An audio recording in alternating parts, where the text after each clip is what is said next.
Sebagai alat musik tradisional Indonesia, angklung merupakan salah satu budaya asli Indonesia yang telah diakui oleh UNESCO sejak tahun 2010.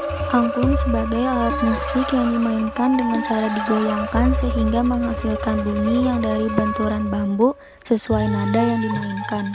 Angklung berasal dari bahasa Sunda yaitu angklung-angklungan. Jika diterjemahkan dalam bahasa Indonesia, merupakan pecahan nada yang tidak teratur, merupakan alat musik yang dibuat dari bahan dasar bambu dan dimainkan dengan cara digoyangkan untuk menghasilkan suara atau nada yang diinginkan. Menurut para ahli, angklung merupakan bagian dari Hinduisme yang ada sejak Kerajaan Sunda yang pernah berkuasa di Jawa Barat sejak abad 12 hingga abad ke-16.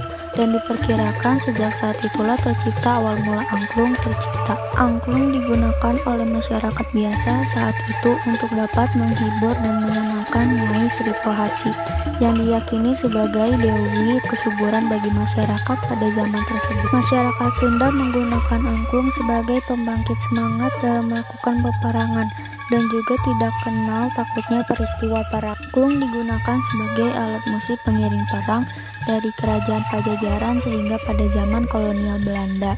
Alat musik angklung sempat dilarang penggunaannya, mengakibatkan eksistensi angklung saat itu sempat memudar. Namun angklung angsur-angsur kembali dikenal oleh masyarakat berkat seorang yang bernama Daeng Soetigna, yang merupakan seorang guru yang berasal dari salah satu keluarga bangsawan Jawa Barat ketika zaman kolonial. Setelah Indonesia merdeka, ia berusaha memperkenalkan kembali alat musik tradisional Sunda seperti di sekolah-sekolah hingga di gereja-gereja.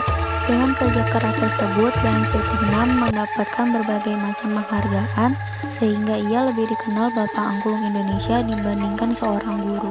Dengan usaha beliau, angklung kembali dikenal luas di Indonesia dan menjadi salah satu alat musik pengiring di berbagai macam kegiatan dan juga pertunjukan. Hingga puncaknya ketika UNESCO mengakui angklung sebagai warisan budaya asli Indonesia pada tahun 2010 dan pada 16 November ditetapkan sebagai Hari Angklung Sedunia. Berikut ini jenis-jenis angklung yang digunakan pada pertunjukan.